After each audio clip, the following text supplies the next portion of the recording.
Bom dia, nós estamos aqui na entrevista com o professor Bernardino Valente Calossa. Ele é professor em Angola e eu sou mestranda da Universidade Federal de Santa Catarina na disciplina de Políticas Linguísticas. Esse trabalho é da disciplina de Políticas Linguísticas e está destinado a diálogos com pesquisadores que atuam na área, muito bem recomendados pelo professor Gilvan, na área do multilinguismo, geopolíticas linguísticas e políticas públicas para línguas. Então, o professor Bernardino seja muito bem-vindo e foi muito bem recomendado. Essa entrevista ela será publicada na página do grupo de trabalho Geopolíticas do Multilinguismo, da Cátedra Unesco para o Multilinguismo. Seja bem-vindo, professor. Muito obrigado, o prazer é todo meu por aqui estar e, claro, agradeço a si pelo convite e ao professor Gilvan, claro, um amigo meu, pela recomendação, claro. Obrigada. Então, apresentando um pouquinho o professor Bernardino, ele fez doutorado em Linguística do Português pela Universidade de Coimbra, com a tese intitulada Padrões de Concordância Nominal em Alunos do Primeiro Ciclo do Ensino Secundário em Angola. Trabalho aprovado com distinção pelo júri.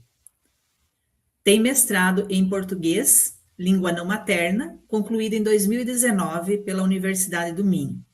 A dissertação, Aquisição e Erosão no Desenvolvimento Linguístico Bilíngue de Falantes Angolanos.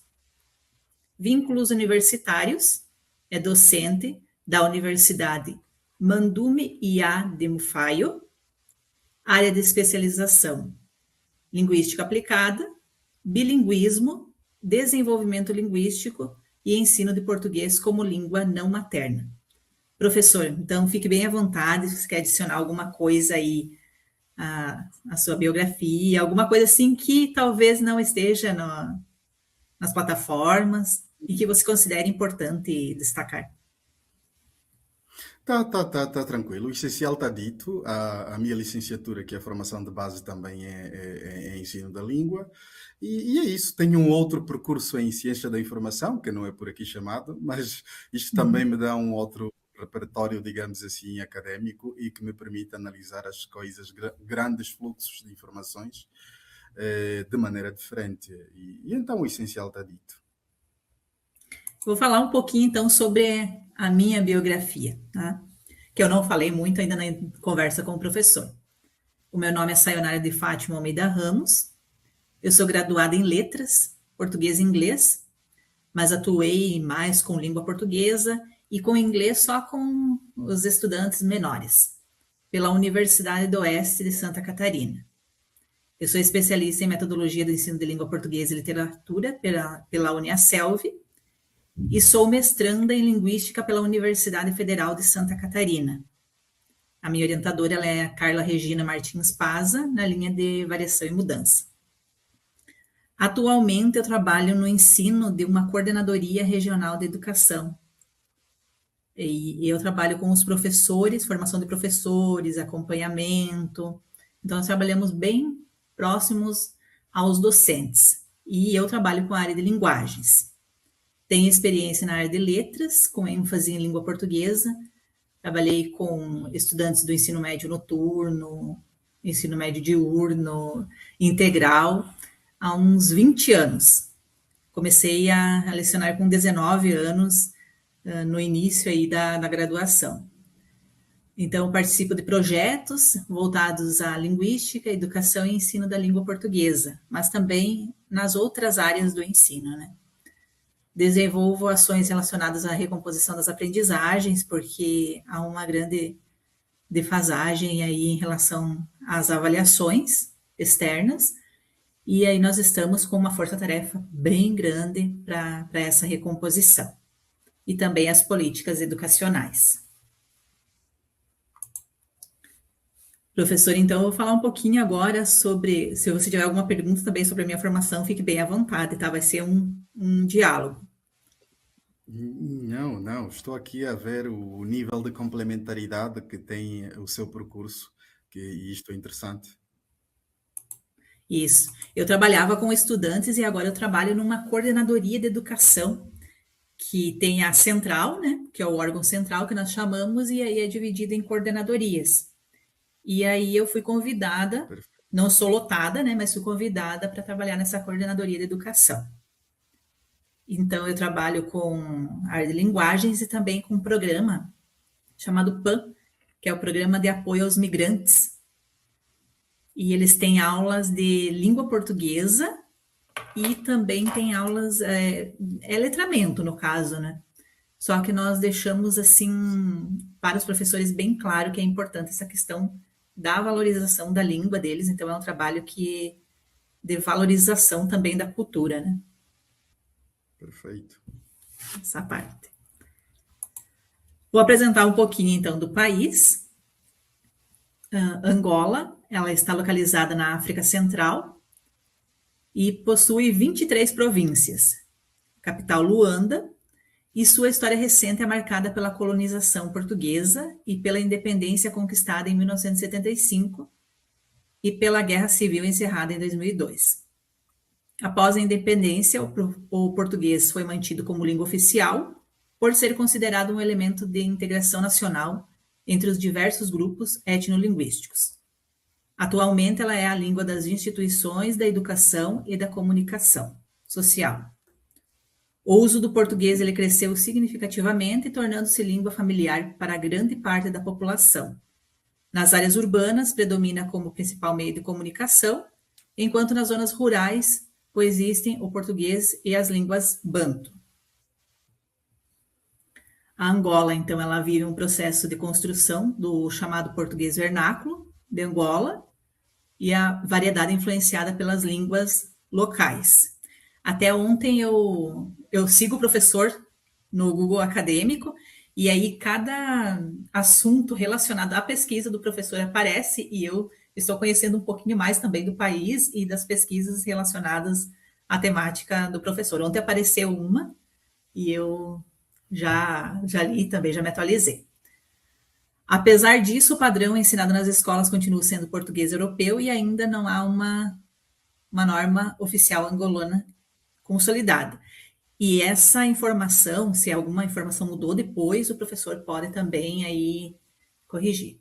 A expansão do ensino em português tem contribuído para o enfraquecimento das línguas maternas entre as gerações mais jovens, criando debates sobre preservação cultural e diversidade linguística. Então, embora faça parte da comunidade dos países de língua portuguesa, ainda não ratificou o acordo de 1990 e depois nós temos alguma questão sobre isso ou se essa situação então mudou. A nossa entrevista ela vai ser dividida em 4 blocos, mas também assim, conforme as questões, se o professor quiser adicionar alguma coisa, fazer algum questionamento, fique bem à vontade, vai ser uma troca. Alguma coisa, professor, até agora ia acrescentar? Não, não, tá tranquilo, tá tudo correto. É, claro, eu podia sempre acrescentar mais, mas à medida que for fazendo as perguntas, vou sempre rebuscando estas notas iniciais. Ótimo.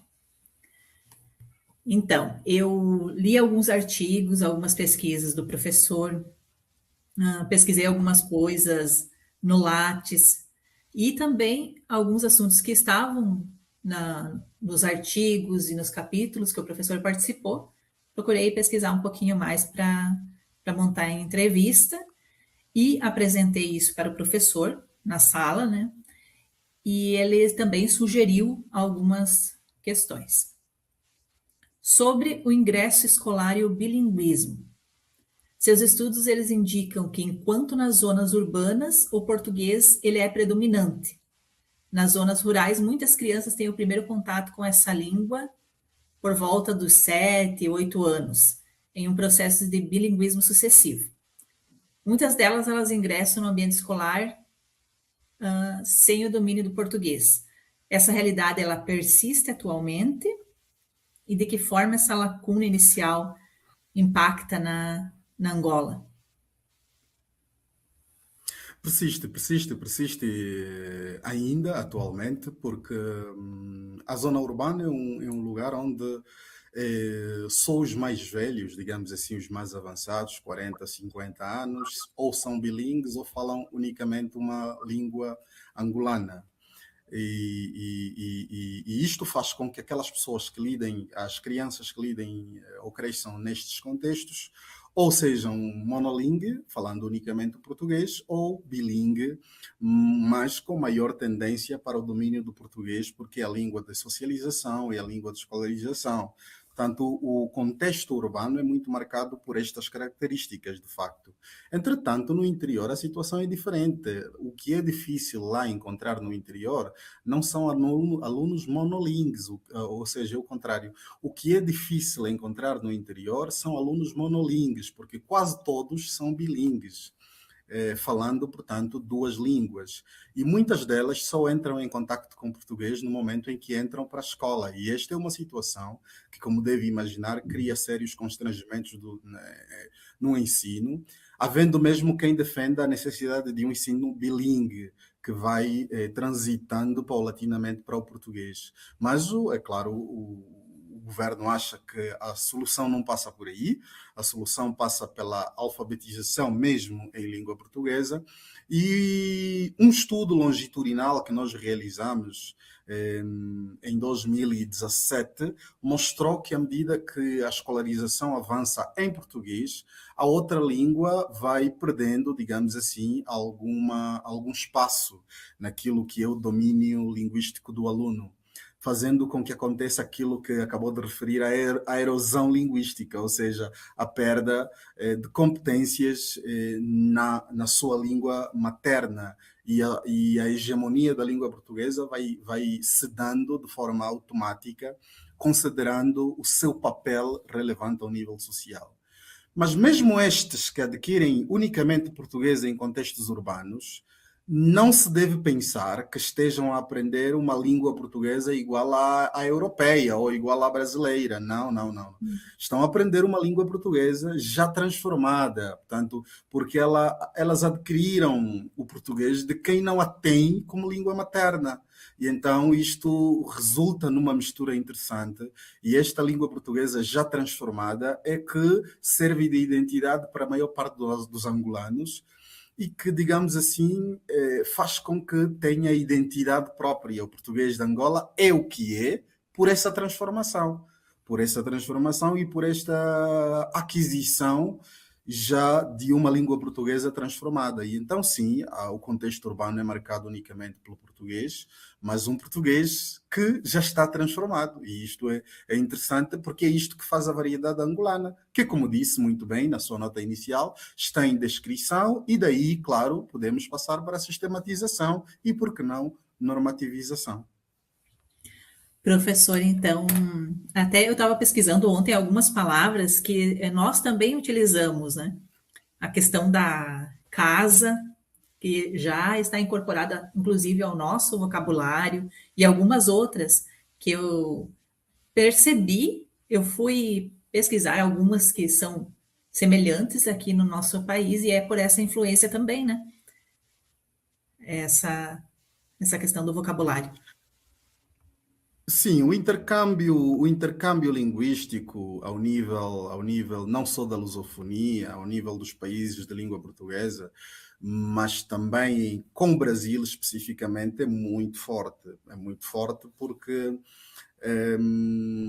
a nossa mídia, os nossos médias, são constituídos essencialmente por conteúdo proveniente do Brasil. E, como deve imaginar, os portugueses não são tão abertos assim ao nível da partilha do conhecimento, e, como tal, isto fica restrito ao nível de um contexto muito universitário, e os canais televisivos portugueses que nos chegam são muito específicos e para um culto também específico. Já o Brasil, não, o Brasil chega-nos de tudo. Os filmes são dublados, são dobrados em português, do Brasil, as novelas, telenovelas e as séries, e um conjunto de informações que nos chegam daí. E como isso, acredito também que o inverso acontece. Nós temos uma imensa comunidade angolana no Brasil e apesar de, em alguns contextos, a influência angolana ser mais forte do que outra, também temos este intercâmbio vocabular muito forte e grande parte das palavras que hoje em Angola entraram na língua portuguesa transcendem fronteiras é assim que muitas delas vão parar no Brasil, vão parar em Portugal e, claro, o dicionário é uma maneira de legitimar, digamos assim, a entrada dos vocábulos na língua portuguesa. Sim, como aí deve haver palavras provenientes de Angola, aqui também há palavras provenientes de Moçambique, do Brasil e de Portugal, como é óbvio. E isto é um intercâmbio permanente. E sim, o que a nossa dificuldade atualmente tem a ver com a rotulação. Muitas vezes o dicionário registra a palavra entretanto, perde-se a origem, perde-se a origem. Portanto, as pessoas que as usam não sabem a sua proveniência, não sabem que palavras como Mussé, que são provenientes de Angola. E isto é bom no sentido de que se incorporou na língua portuguesa, mas é mau no sentido de que, pronto, era uma oportunidade de saber um bocadinho também sobre a origem da palavra. É verdade, essa questão da origem, e também se isso estivesse claro nos dicionários, né? E, Sim, sim. e essa questão do intercâmbio cultural, de conhecer um pouquinho o país e a origem da palavra, né? Professor, essa questão que você citou da alfabetização, né? Então, que tem nos ambientes urbanos, os alunos são monolíngues, isso? E a questão do ambiente rural, essa diferença que tem, né? No Brasil, então, nós temos uma grande dificuldade em relação à alfabetização, algumas ações são desenvolvidas, algumas. Eu sou articuladora também de um programa do governo federal em relação à alfabetização. Como que os professores, daí eles lidam com essa situação dessas duas realidades, do ambiente urbano e o ambiente rural em relação à alfabetização? Bem, a situação já foi mais difícil, agora já começa a ficar um bocadinho mais tranquila, porque durante muito tempo nós vivemos um período de escassez grande de professores, e quando se tratasse de professores de língua portuguesa, pior ainda, porque ao nível do país nós tínhamos acho que 2 ou 3 cursos de licenciatura em ensino da língua portuguesa, ou cursos relacionados, e isto, claro, não era de longe suficiente para satisfazer a demanda que o mercado tinha. E então é nessa perspectiva que houve um período que padres, filósofos, juristas, todo mundo se achava capacitado para dar aulas de língua portuguesa, mas o que eles davam é aula de gramática, não era exatamente língua portuguesa, o que não é exatamente a mesma coisa, né? E então o que acontece atualmente é que houve um alargamento da oferta formativa e, claro, essa dinâmica tem sido acompanhada à medida do que as instituições conseguem de uma adaptação curricular, ou seja, incluir dentro dos currículos de didática da língua portuguesa os vários perfis dos alunos, português língua materna, língua segunda, e estas particularidades fazem com que os professores tenham, à partida, consciência para, digamos assim, concretizar o processo de ensino nos vários contextos em que são colocados. Então, isto já tem ajudado significativamente. Mas, repito, a situação foi realmente muito pior. Atualmente já vemos alguma melhoria. Temos, inclusive, no curso de licenciatura, disciplinas ligadas a uma disciplina que se chama Língua Nacional, cujo objetivo é exatamente descrever as estruturas das línguas angolanas, em que os alunos quase sempre são nativos, e isso dá ao professor uma flexibilidade, digamos assim, para compreender, pelo menos, os contextos em que estes alunos são formados, são forjados, E então a situação vai melhorando aos poucos, mas o que precisaríamos mesmo é que professores dominassem as línguas faladas nos contextos para que pudessem desenvolver o processo de ensino de forma mais consciente. Mas do ponto de vista contrastivo, já tem ajudado, de alguma maneira, comparar 2 ou 3 sistemas linguísticos predominantes na área, para que então se identifiquem aquilo que eu chamo, como referiu na minha tese de doutoramento, de padrões. E então, aí podíamos então dizer que aí eles conseguem perceber, de acordo com esta língua materna do aluno, em português, esta seria uma estrutura de aquisição precoce e esta, pelo contrário, não é de aquisição precoce, é tardia. E claro, isto é suficiente para que o professor possa, de alguma maneira, pegar nisto e perder menos tempo com as estruturas de aquisição precoce, gastar mais tempo com as estruturas de aquisição tardia e, assim, sistematizar de maneira mais eficiente o processo de ensino. Então, sim, são estes desafios. Aos poucos vamos ultrapassando, mas ainda temos um desafio grande. Temos muitos professores adaptados e isto é uma situação que ainda persiste. Então, professor, aqui também nós vivemos num apagão, né, das licenciaturas, sim, na nossa área, com ênfase, língua portuguesa, mas também matemática e as outras licenciaturas. E eu pesquisei um pouquinho, não sei se mudou, né, mas a grade curricular de vocês são 9 aulas de língua portuguesa na educação básica? Sim, sim. Os alunos vão tendo mais exposição à língua portuguesa nas primeiras classes de escolaridade, portanto, da iniciação à quarta classe, penso eu que são cerca de 8 horas por semana, porque eles têm cerca de 6 unidades curriculares, e então a língua portuguesa e a matemática ocupam, digamos assim, grande parte do tempo que eles passam na escola. E à medida que forem avançando para o primeiro ciclo, o segundo ciclo, que é o ensino médio aí, eles vão então reduzindo o número de horas. Tanto o ensino médio vai de 3 a 4 horas, o primeiro ciclo de 4 a 6 horas e o ensino de base, portanto, de 6 a 8 horas. Isso vai fazer com que, portanto, as crianças consolidem inicialmente o conhecimento em língua portuguesa e, à medida que os anos de escolarização forem aumentando, a língua portuguesa vai dando, então, espaço para outras disciplinas mais especializadas que também constituem o currículo. A não ser, claro, que nós temos já no ensino médio uma formação profissionalizante, que, portanto, pela dificuldade de encontrarmos professores de nível superior, o Estado angolano tinha criado formações médias profissionalizantes e assim nós podemos encontrar alunos que, estando a frequentar o ensino médio, já têm como opção o curso de língua portuguesa e estes, como é óbvio, terão muita mais exposição à língua portuguesa, à literatura, às didáticas do que os demais. Então, sim, em regra geral, o pré-universitário são 3 a 4 horas no ensino médio, mas se tratar de uma formação profissionalizante, o nível de exposição, as horas de exposição, aumentam significativamente. Ótimo.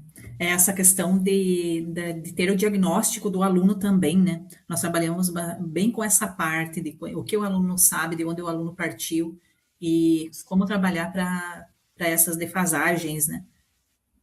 Exato, exato. Continuando, então, professor. Não, é que surgem muitas coisas, né, no decorrer da conversa. Entendo, é tranquilo, sim.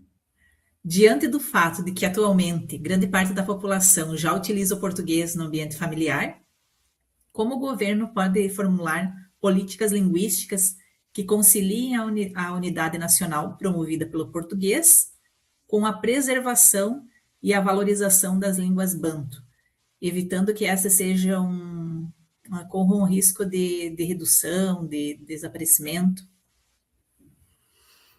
Bem, o essencial o governo, o Estado já fez, que é, digamos, o diagnóstico através de um censo. Portanto, isto para nós é incontornável. Essa informação é fantástica. Saber quantos somos, como vivemos e o que usamos para nos comunicar, isto é um trabalho interessante. E o censo 2014 mostrou que 71,9% da população angolana já utilizava o português como língua de comunicação familiar.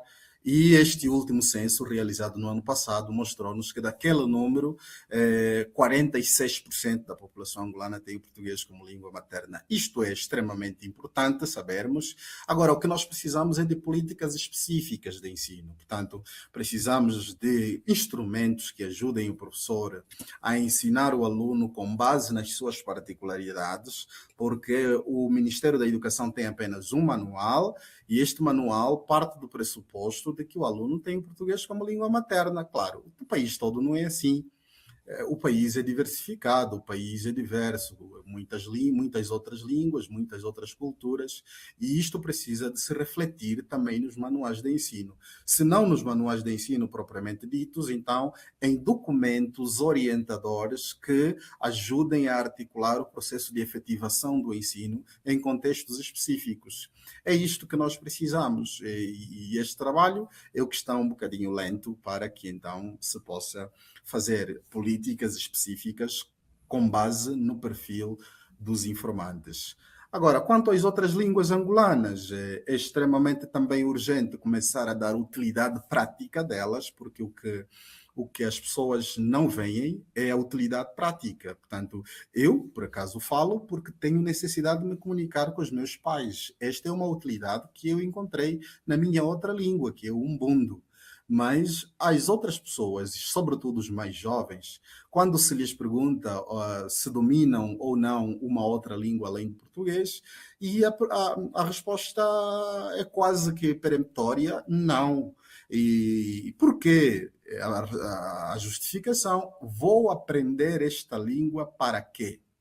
Portanto, isto é uma pergunta interessante que se lhes coloca.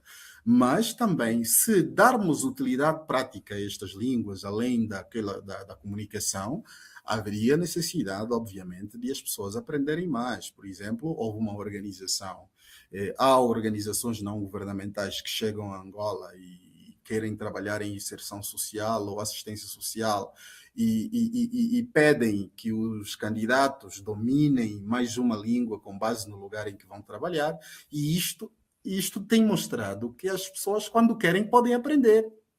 Quando querem, podem aprender, porque se uma instituição pede que, além do português, se conheça, se domine minimamente uma outra língua, as pessoas vão aprender, porque as pessoas querem trabalhar. Então, é esta a utilidade prática que ainda falta no nosso país. E tenho grande pena, como já referi, que este processo de erosão é uma realidade. Portanto, se por um lado a percentagem de falantes como língua materna vem subindo cada vez mais, a percentagem de alunos que tenham a outra língua angolana como materna também vai reduzindo. Lembrando que a minha língua angolana é uma e a da minha esposa é outra.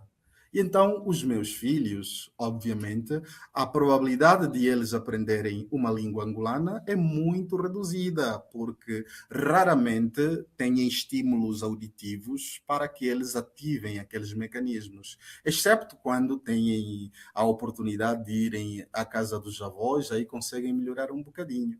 Mas o que é regra geral é que eles, de facto, mereceriam aprender. Então, se o domínio parar em mim, obviamente não haverá continuidade e, como tal, as línguas vão morrendo dessa forma. Professor, você falou da questão dos instrumentos, né? As políticas linguísticas investirem em instrumentos para o ensino. Quais as sugestões assim de instrumentos? Porque aqui nós trabalhamos bastante agora tentando a valorização do território. E a minha pesquisa, justamente, ela puxa mais para essa questão da educação linguística, valorizando o território catarinense.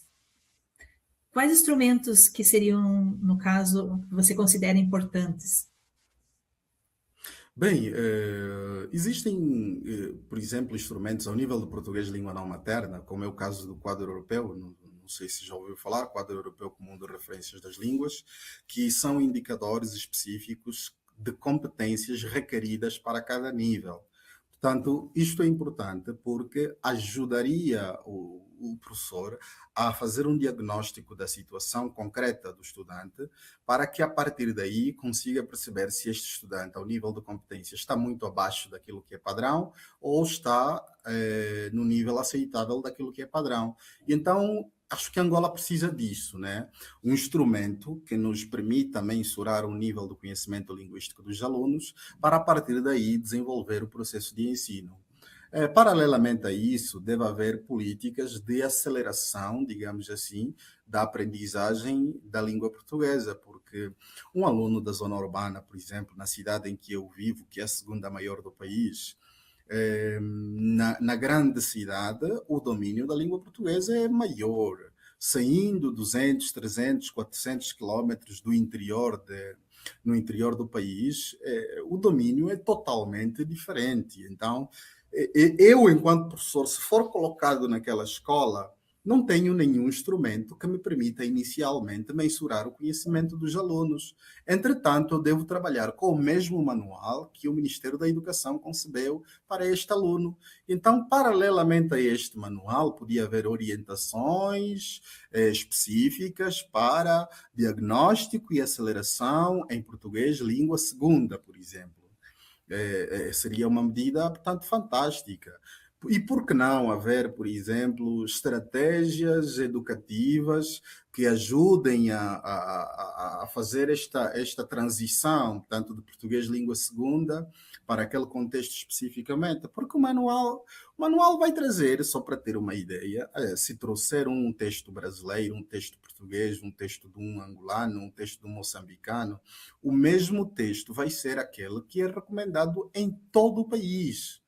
Em todo o país. E eu não tenho dúvidas de que um estudante ou um aluno do interior de Angola aprenderia muito melhor com um texto que retratasse a sua realidade do que, por exemplo, um texto de Luís de Camões. Não que Luís de Camões não seja útil, não que Luís de Camões não seja importante, mas a esse nível e para facilitar a compreensão, podemos então começar por refletir coisas que lhe façam sentido e paulatinamente fazer essa transição. Portanto, é isto que defendemos.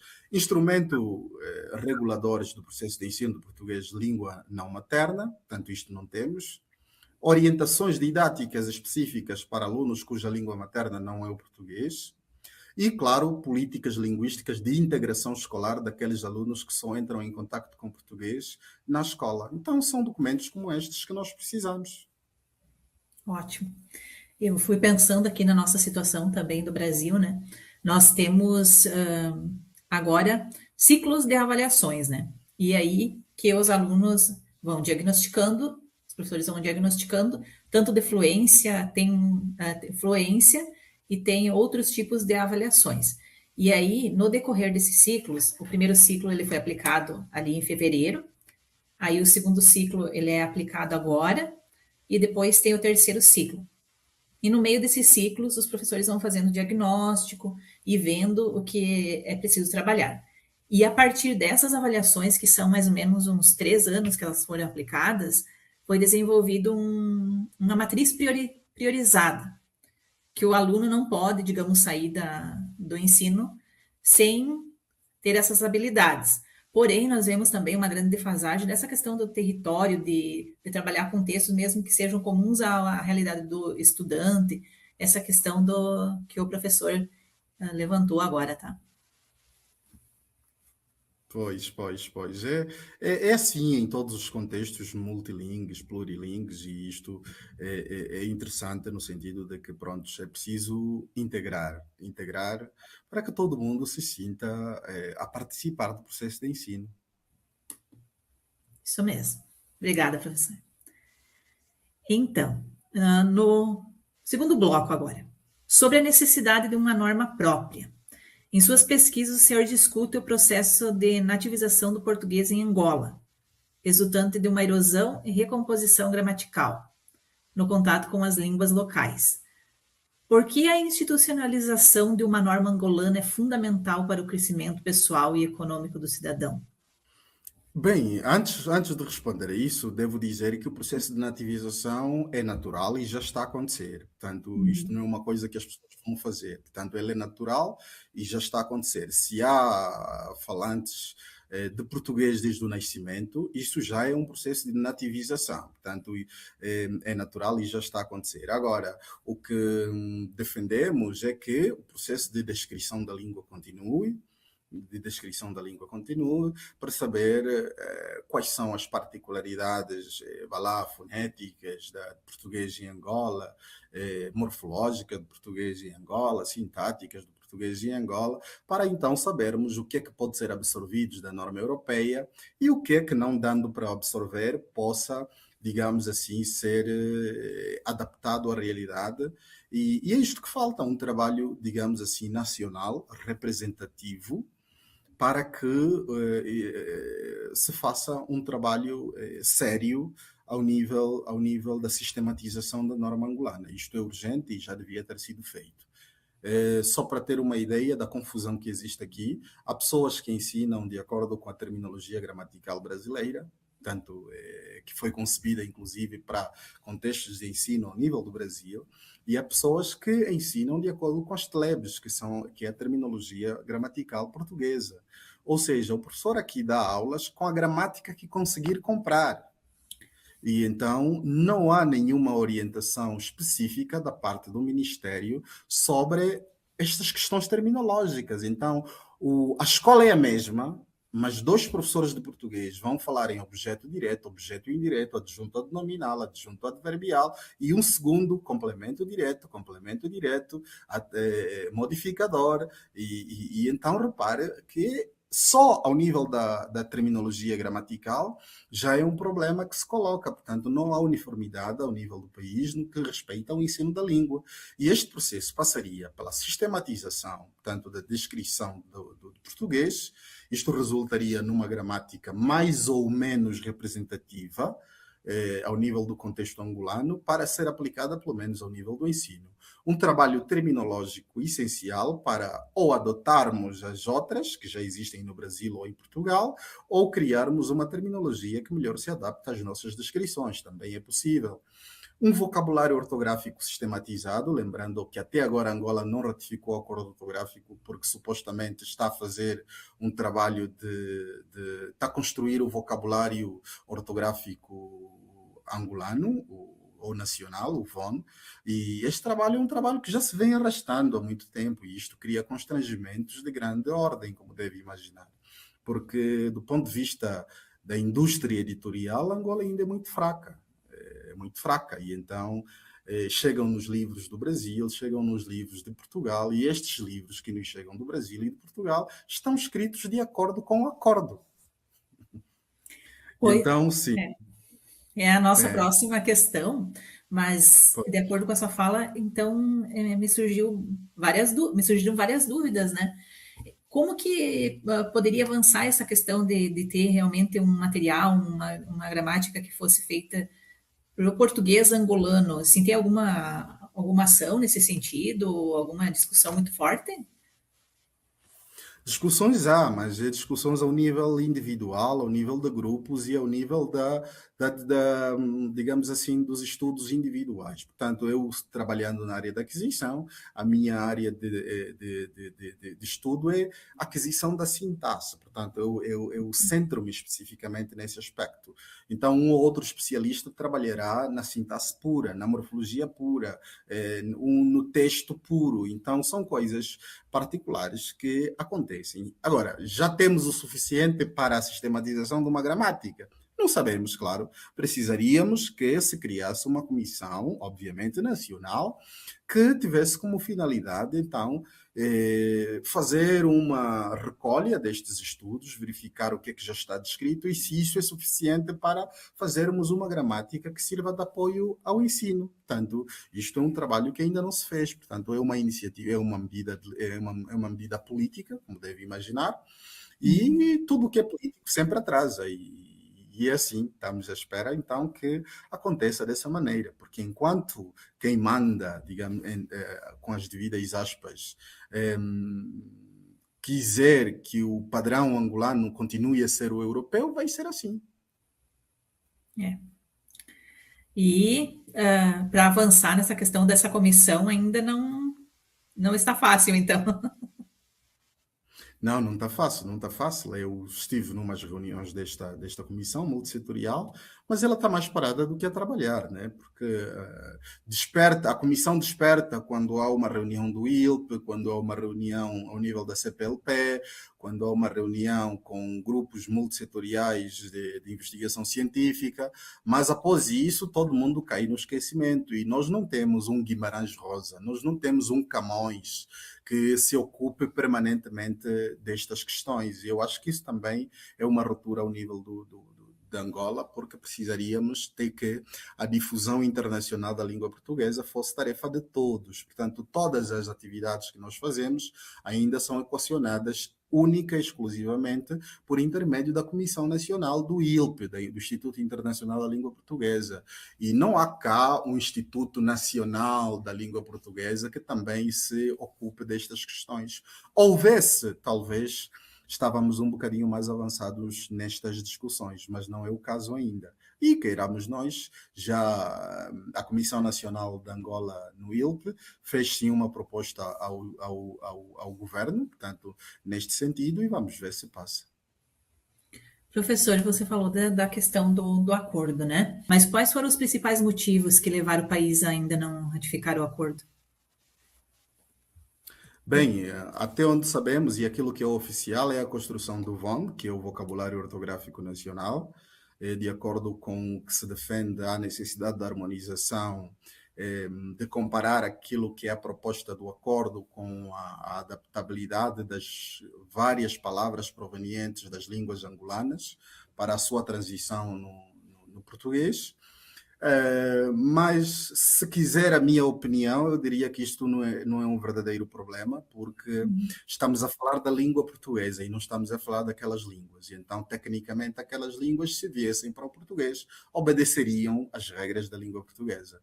Mas há quem entenda que isto comprometeria a identidade nacional e, claro, não podemos também de todo ignorar, porque nós temos nomes como Chising e Chilombo, que é um TCH. Essa construção, como aparece assim, em português não existe, então precisaríamos de encontrar como equacionar estes casos para que estes nomes, ao passarem para a língua portuguesa, não resultem numa tradução que ofenda, digamos assim, a origem. Então são estes trabalhos, tecnicamente, que se têm desenvolvido e esperamos nós que não se demore muito mais. Obrigada. Em um dos materiais, eu encontrei a questão sobre a correção e o medo de errar, que revelam que 55% dos alunos deixam ou deixavam de participar das aulas por receio de cometer alguns erros, muitas vezes em função de correções orais imediatas e que priorizavam ou priorizam a norma. De que maneira essa prática pode impactar a construção da identidade do jovem angolano? E na sua percepção, esse cenário ele tem se transformado, esse medo de errar nos últimos anos, ou continua o mesmo cenário?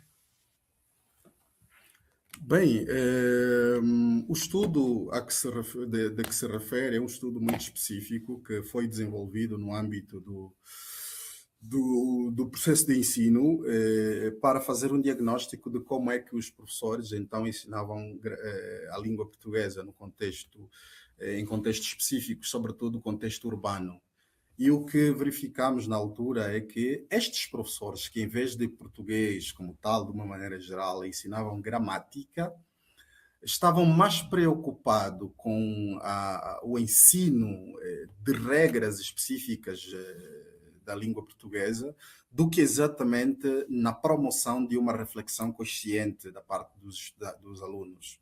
E então, quando estes alunos não se sentissem integrados, havia esta tendência, então, de se calarem para sempre. Então, se, é melhor eu me calar, porque se eu dizer asneiras, o professor vai ralhar, vai me contradizer e vai se opor a mim, e isto eu não quero, então eu prefiro manter-me em silêncio. E então, o que nós fizemos na altura foi verificar que atitudes os professores tomavam diante daquilo a que se chamava, então, desvios, para que então nós pudéssemos perceber a atitude de reação dos estudantes. E esta foi uma atitude predominante, portanto, os alunos sentiam-se inibidos, não voltavam a participar das aulas, porque se o professor se chateava quando estes errassem, claro, e então é isso. E a nossa sugestão na altura era, primeiro, de promover uma verdadeira reflexão da língua em situação da sala de aulas, para que os alunos todos se sentissem integrados e, dessa maneira, ainda que mal, aqui novamente com as devidas aspas, eles possam participar da aula e, claro, aos poucos irem percepcionando que a língua portuguesa tem um padrão e nessa altura o que eu defendia e que ainda defendo até agora é o que nós buscamos então do professor Evanildo Beixara, que é um professor brasileiro, que o aluno deve ser um poliglota na sua própria língua, deve ter a capacidade de falar bem quando este quer falar bem e ter a capacidade de falar mal, com as devidas aspas novamente, se ele quiser falar mal. E então é isto que nós defendíamos na altura, e não partir para um ensino, digamos assim, normativo, exclusivamente normativo. Isto deve ser assim, isto deve ser assim, porque durante muito tempo já referi que os professores eram professores de gramática e não exatamente de língua. Lembrando, eu sempre digo, gramática não é língua, é apenas uma das componentes da língua. E então, se ela for o ponto de chegada e não o ponto de partida, talvez o ensino fosse mais consciente. Isso fecha, essa discussão fecha com o que nós falamos anteriormente, né? De conhecer realmente o aluno, em que nível que ele está também, né? Para valorizar e fazer com que ele não se sinta excluído, melindrado. Exatamente, exatamente. Então é um processo como todo, né? E então nós precisamos de compreender o aluno inicialmente para conseguirmos integrá-lo e não afastá-lo. Exatamente. E sobre essa percepção docente, professor, observou que 60% dos professores, eles atribuem os desvios linguísticos à falta de interesse dos alunos. De que forma as políticas de formação de professores, ela pode contribuir, também fecha com isso que a gente estava falando até agora, né? Para a transformação dessa visão, levando o docente a compreender determinadas marcas linguísticas, não apenas como erros, mas também como características próprias da variedade angolana, não só angolana também, né, do português. Lá está, a questão é exatamente a mesma. Se eu acho que a língua portuguesa é um conjunto de regras que não me servem para nada, eu acho que a língua portuguesa é chata. E então, lembrando que nesse estudo também referimos que aquilo que é gramaticalmente idealizado raramente encontra espaço em contextos espontâneos de comunicação.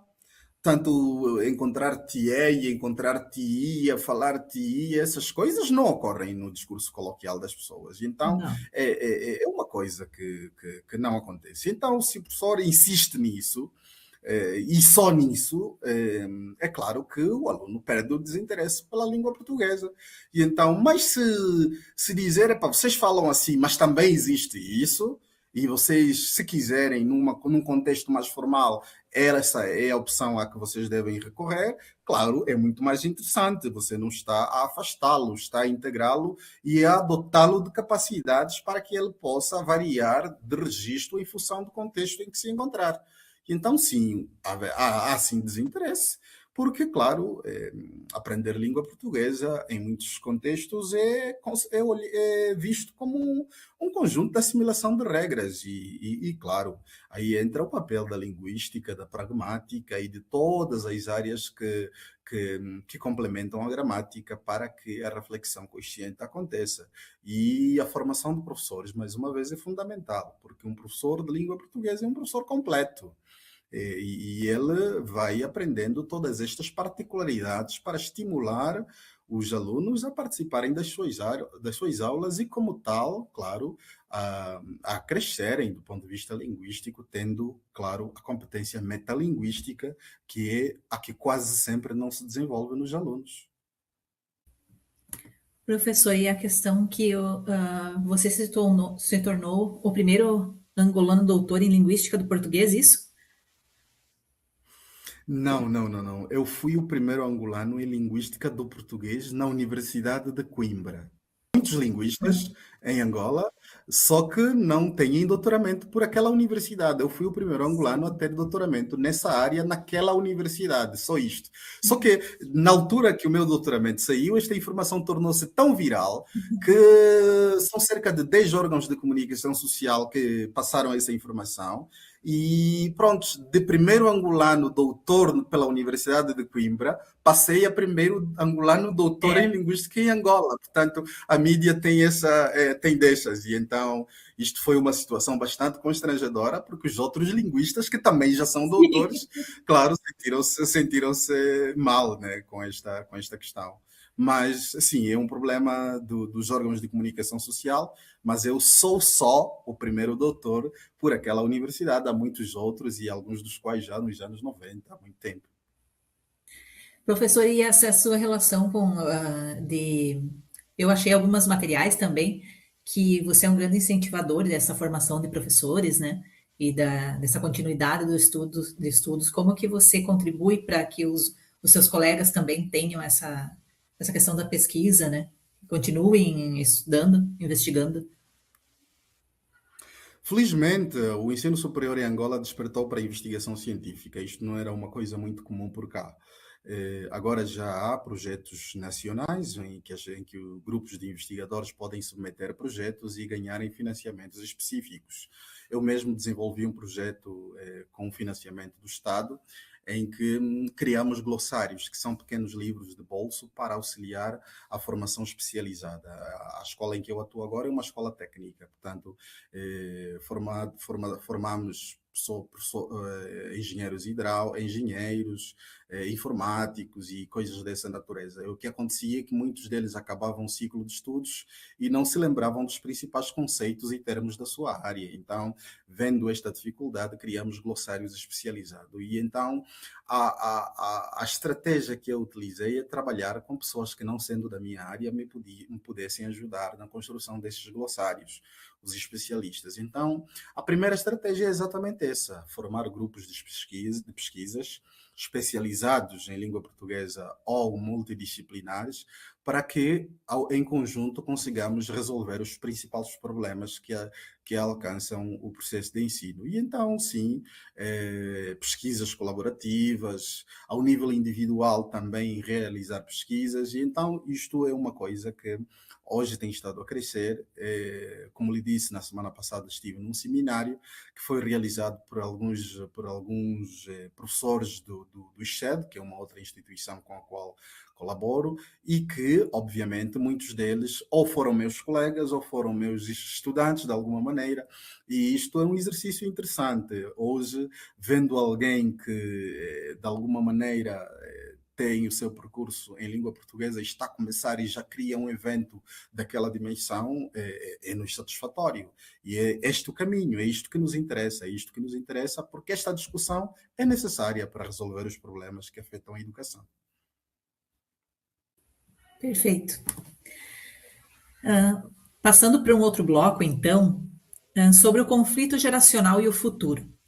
Percebe-se que os mais velhos eles mantêm um apego ao padrão europeu, enquanto os jovens priorizam a funcionalidade comunicativa.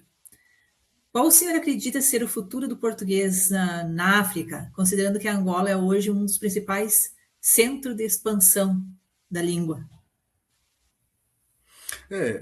Angola tem quase, está a caminhar para os 50 milhões de habitantes, é muita gente, já estamos, depois do Brasil, é o segundo polo de língua portuguesa. E isto é um dado interessante, porque nós podemos começar a dizer que o caminho do desenvolvimento da língua portuguesa é a espontaneidade. Com isto não se luta. Aliás, a língua portuguesa surge da evolução natural. E então, por mais que os mais velhos fiquem chateados, olhem para os jovens como estando a estragar a língua portuguesa, mas isto é um caminho sem volta. É preciso que nós entendamos isso. A língua é dinâmica e, como tal, devemos permitir que quem a use como bem entender e como bem achar que satisfaz as suas necessidades comunicativas. É claro, ao nível dos estudos, devemos acompanhar essa dinâmica para irmos descrevendo e sistematizando a língua. É isso que nós devemos fazer. Então, sim, eu vejo a língua portuguesa com muito otimismo. Acredito que a Angola é um centro importante da língua portuguesa e, aliás, as pesquisas no âmbito do pluricentrismo mostram exatamente isso. E, enquanto centro importante da língua portuguesa, é um grande elemento identitário daquilo que a própria comunidade, como tal, precisa de ter. Portanto, hoje eu vejo editais e com muita pena, precisamos, professores do português do Brasil, só, única e exclusivamente. Precisamos de professores com um padrão europeu. E eu perguntaria, eu tenho parte do meu percurso de estudos em Angola e outra parte do meu percurso formativo em Portugal. O meu português é europeu ou angolano? Porque eu não falo como um português, mas também não como um angolano totalmente. Então, isto é uma identidade. E aí entraria um livro de Pepe Tela em que uma personagem diz: entre o sim e o não, eu sou talvez.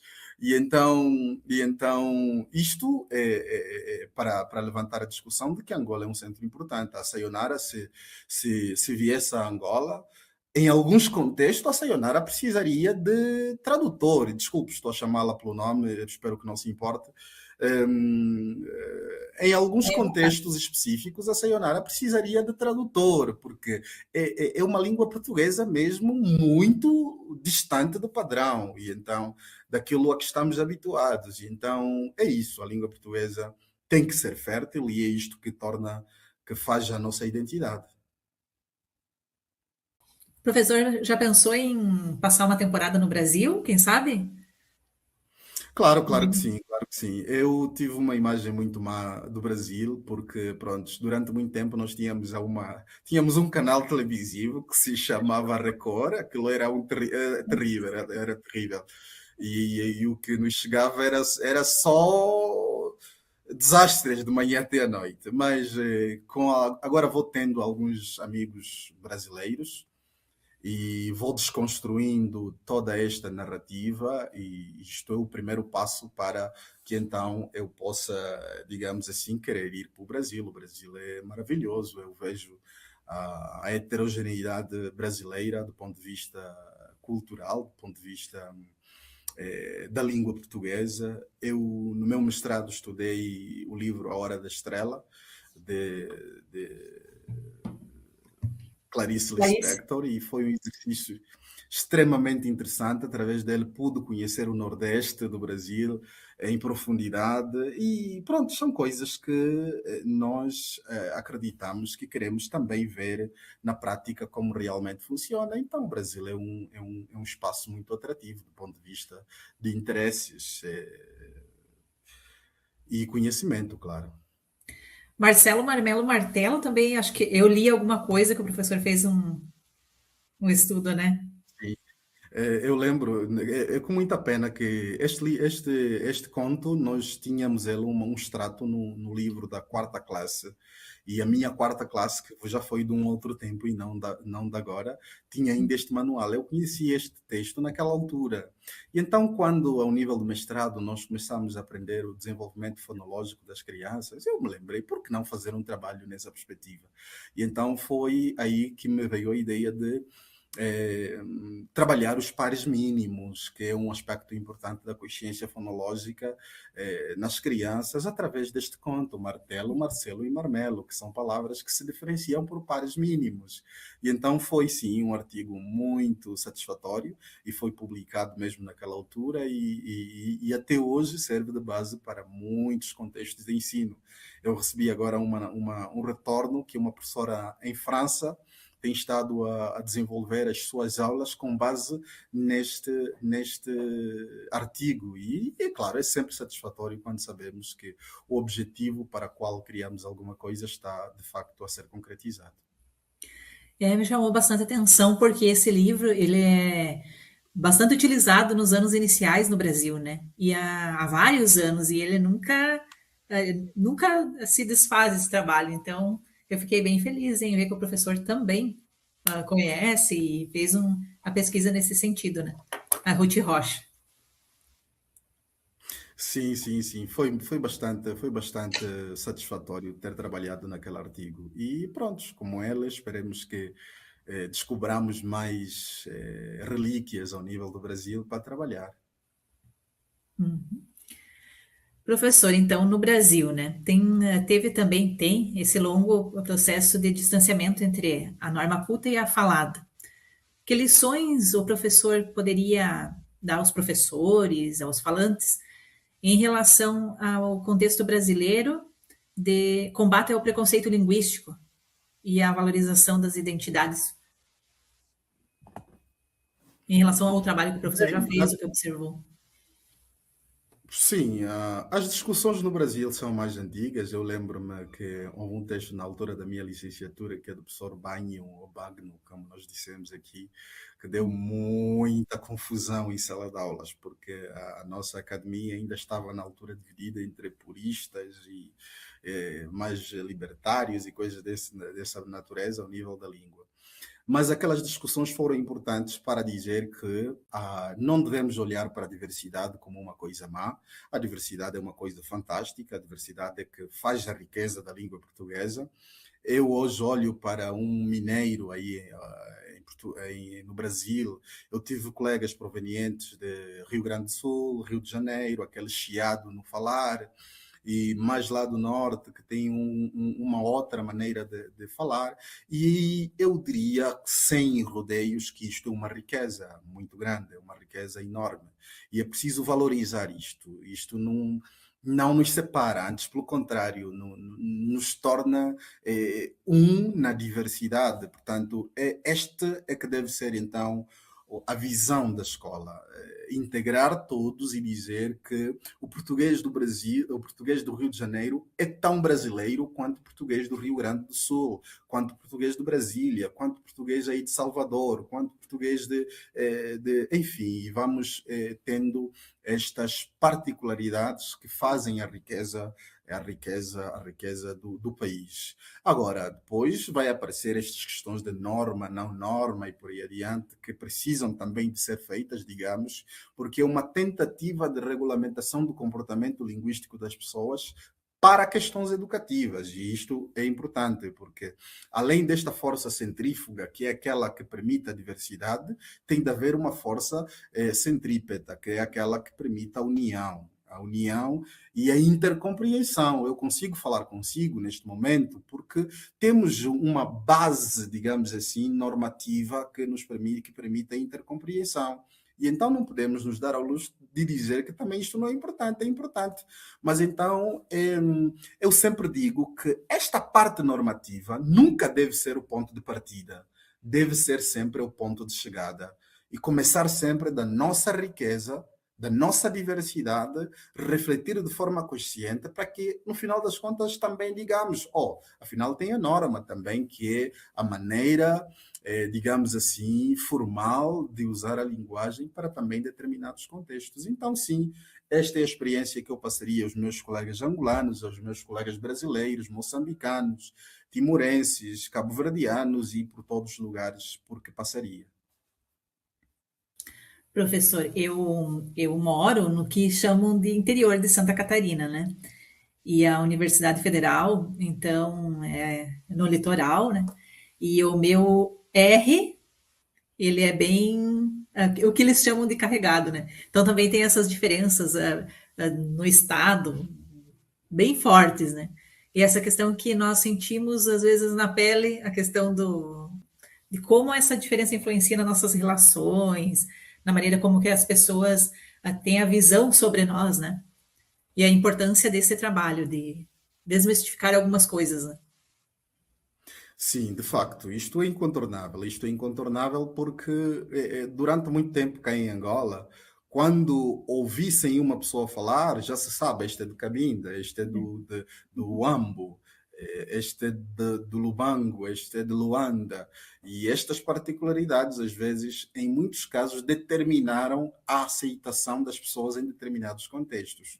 Mas isso nada mais é do que preconceito, claro, porque se compreendermos que a questão da variação é uma questão de localização, é uma questão de adaptação do nosso aparelho fonador a uma determinada maneira de falar e não exatamente a representatividade daquilo que nós somos, este é o primeiro passo para conseguirmos viver, digamos assim, em harmonia, porque a língua portuguesa digamos assim, uma coisa rica. Eu sempre digo que Angola é o que é no panorama mundial por causa também da língua portuguesa.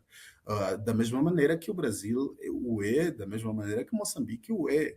Eu não tenho dúvidas de que se optássemos por uma língua angolana para oficial ou nacional, estaríamos também numa posição privilegiada ao nível internacional. Mas será que chegaríamos a esta posição que temos hoje enquanto comunidade de falantes da língua portuguesa? Eu tenho sérias dúvidas. E então é nessa perspectiva que eu digo que devemos olhar para a língua portuguesa nessa perspectiva. E é uma frase que eu digo muito e espero que me permita também dizer aqui que a língua portuguesa, como falada pelos angolanos, é dos angolanos, em todas as suas particularidades. A língua portuguesa, como falada pelos moçambicanos, é dos moçambicanos. E a língua portuguesa, como falada pelos brasileiros, é dos brasileiros. Então, isto é uma coisa que eu gosto sempre de dizer, para que todo mundo tenha um bocadinho desta consciência de pertença, de diversidade, mas também de riqueza. Professor, assim, sem palavras, eu agradeço muito pelo seu tempo e pela riqueza aí das contribuições. Aprendi muito nesse momento, pelo que já pesquisei a respeito dos seus trabalhos, aí tive que conhecer um pouquinho do país também, mas essa nossa conversa eu tive que me segurar um pouquinho, porque, na verdade, poderia se estender por umas 2 ou 3 horas. Então, eu agradeço em nome também da Universidade Federal de Santa Catarina. Espero que nós possamos manter aí o diálogo e abrir algumas portas de conversas, de trabalhos, de pesquisas, para que a gente possa aprender um país com o outro, né? Que somos falantes de língua portuguesa, aqui no Brasil, o português do Brasil, né, professor? Aí na Angola, o português da Angola, e acredito que esse trabalho vai ser bem rico e vai ajudar também muitos professores e muitos pesquisadores. É com imenso prazer que lhe falo, e tenho pena que a conversa não tenha acontecido com sucesso mais cedo, mas felizmente aqui estivemos e conversamos e foi com prazer, como digo, e estou aqui à disposição para intercâmbio, para conversa, para colaboração ao nível de investigação e por que não, para um dia chegar aí em Santa Catarina e ver como é que as coisas funcionam e vice-versa, né? Se um dia passar por Angola, não se esqueça de nos avisar para conhecer a Angola, os angolanos e a cultura angolana, que é do melhor que há. É, essa questão também de que a língua ela propicia alguns conhecimentos vários conhecimentos, na verdade, sobre a cultura, né? Que é uma questão que eu tenho bastante curiosidade em relação à Angola. A questão da Sim, sim. culinária, das danças, das músicas. Sim, sim, claro, com certeza. A língua é um elemento a língua é cultura, mas também É. é um elemento de manifestação da cultura. E então é um duplo papel muito interessante que a língua, portanto, desempenha. E em Angola os pratos são muito angolanos, até nos nomes. E Uhum. então isto denota, obviamente, a riqueza, mais uma vez, do povo angolano, da heterogeneidade, inclusive aqui dentro, e, claro, o mesmo aconteceria certamente no Brasil, não tenho dúvidas disso. E é desta maneira que fazemos a língua portuguesa. Perfeito. Ótimo, professor. Vou agradecer aí pelas contribuições. Depois eu vou enviar o link também de onde o material será publicado. E tem um outro material também que eu vou fazer a respeito do que eu pesquisei sobre as suas investigações.